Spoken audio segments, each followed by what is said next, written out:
va super bien. Ça faisait vraiment longtemps que j'avais pas fait de vidéo et je suis super contente de revenir sur ma chaîne YouTube. Un autre jour, je vous expliquerai la raison de cette absence. Et si tu es sur cette chaîne aujourd'hui, c'est parce que tu as vu le titre et ça t'a vraiment intrigué. Tu t'es dit, mais comment se fait-il qu'elle a pu gagner 600 € en 2 jours dans les rues d'Abidjan? Oui, c'est possible. Alors, j'ai débuté dans l'entrepreneuriat à Abidjan quand je vendais des articles pour enfants, c'est-à-dire tout ce qui est vêtements, accessoires, chaussures, des petits accessoires, des petits sacs à main, enfin tout ce qui allie vêtements d'enfants, je vendais. Et j'ai débuté cette activité en 2019 et jusqu'en 2021, enfin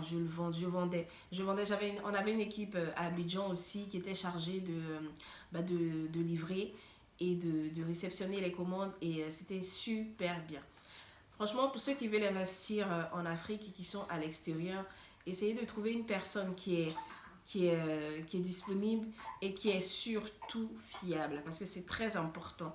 Très important. Et moi, de grâce, j'étais tombée sur une personne vraiment très, très fiable. Bisous, princesse. Donc, j'ai débuté cette activité et je me rappelle en été 2019. Oui, en été 2019, voilà, je rentre à Abidjan pour des vacances. Et on avait de la marchandise, on avait encore du stock, sachant qu'on écoulait au fur et à mesure, on écoulait, mais on avait encore du stock. Et donc, j'ai de ma chargée voilà, de vente à Abidjan qui me dit, mais tu sais, on a du stock, hein. Je lui dis, mais ouais, c'est dommage, je suis là, comment on pourra faire pour écouler ce stock-là? Donc, l'idée me vient de faire une vidéo, de poster sur Facebook, et où là, j'annonce au fait une vente privée. Je sais même pas ce que c'est. Enfin, je sais pas comment je vais commencer, je sais pas où je vais le faire, mais je mets la vidéo sur Facebook. Alors, voilà, il se tiendra une vente privée qui aura lieu, je crois que c'était le 28 et le 29, parce que j'ai mis sur 2 jours. Je ne sais pas pourquoi, enfin, j'avais pas encore d'endroit, mais je sais pas, j'ai mis sur 2 jours.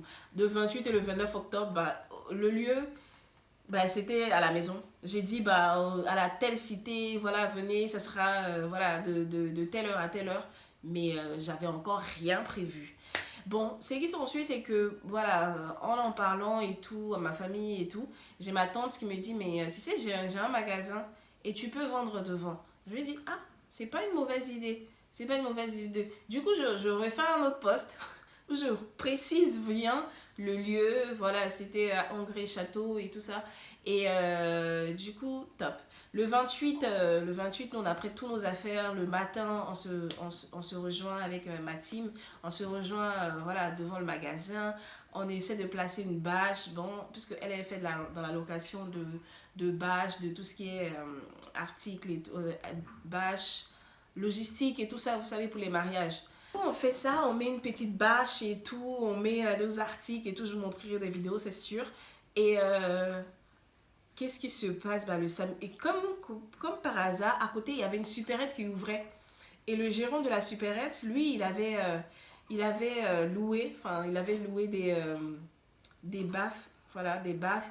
Et il avait pris aussi des danseurs pour danser au fait devant sa supérette, juste pour attirer du monde vers sa supérette et tout ça. Et donc, nous, ça nous faisait aussi de la visibilité, puisqu'on était juste à côté. Donc, voilà, la journée se passe, on met nos articles et tout.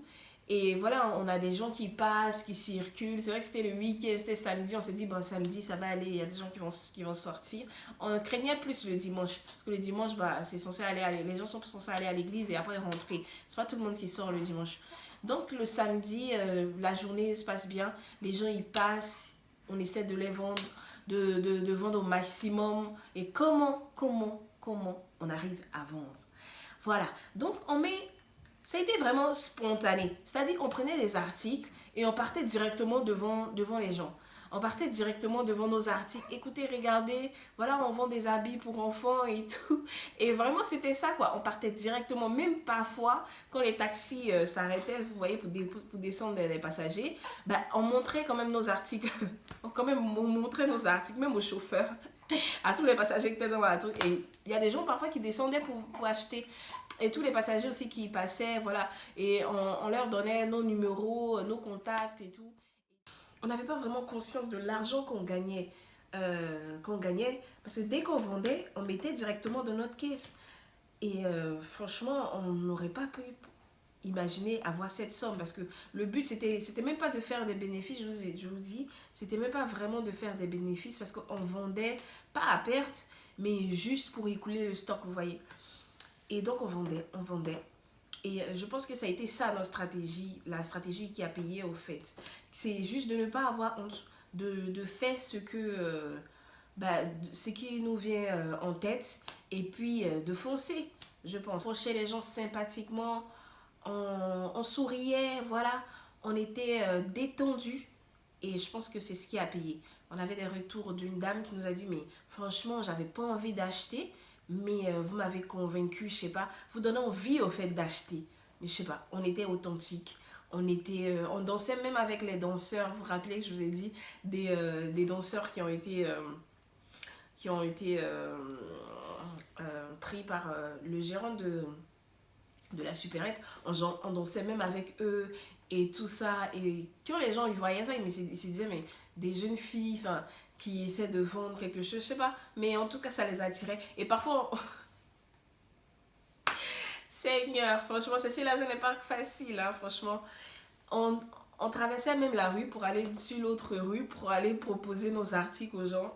Parce que si sur notre voie, il n'y avait pas assez de passants, ben on passait de l'autre côté. Ben forcément, il y a toujours quelqu'un qui restait sur le stand, mais on passait sur l'autre côté de la voie pour aller proposer nos articles et puis leur demander de venir, de retraverser avec nous pour venir regarder nos articles exposés. Non, mais c'était fou. Mais c'est ça, c'est la folie au fait qui a payé. Aujourd'hui, j'ai envie de dire à quelqu'un, à celui qui a envie d'entreprendre, qui a envie de vendre quelque chose, de ne pas regarder que dira-t-on. Voilà, les que dira-t-on, c'est pas la peine. Franchement, en Afrique, on a tendance à dire, à voir d'un mauvais oeil, voilà, ceux qui vendent dehors, ceux qui chargent des affaires pour vendre et tout. N'ayez pas honte. N'ayez pas honte de le faire, ou arrêtez d'avoir peut-être pitié de ces gens-là, parce que c'est ces gens-là qui ramassent vos sous, parce que c'est vous qui les appelez finalement pour acheter leurs choses. Donc c'est ceux-là qui ramassent vos sous, et c'est dedans qu'il y a l'argent. Donc n'ayez pas honte si demain, même si vous voulez vendre des galettes et tout, à côté de votre travail, ou que ça soit votre activité principale, n'ayez pas honte, franchement, n'ayez pas honte. Moi, je me suis pas dit, voilà, j'ai tel diplôme et tout, je vais aller m'asseoir dans la rue et en train de vendre, en train de prendre des articles et tout, en train de montrer aux gens, ou me déplacer, aller chercher des gens. Je ne me suis pas dit ça, j'ai foncé et puis j'ai vendu. Le dimanche, comment ça s'est passé?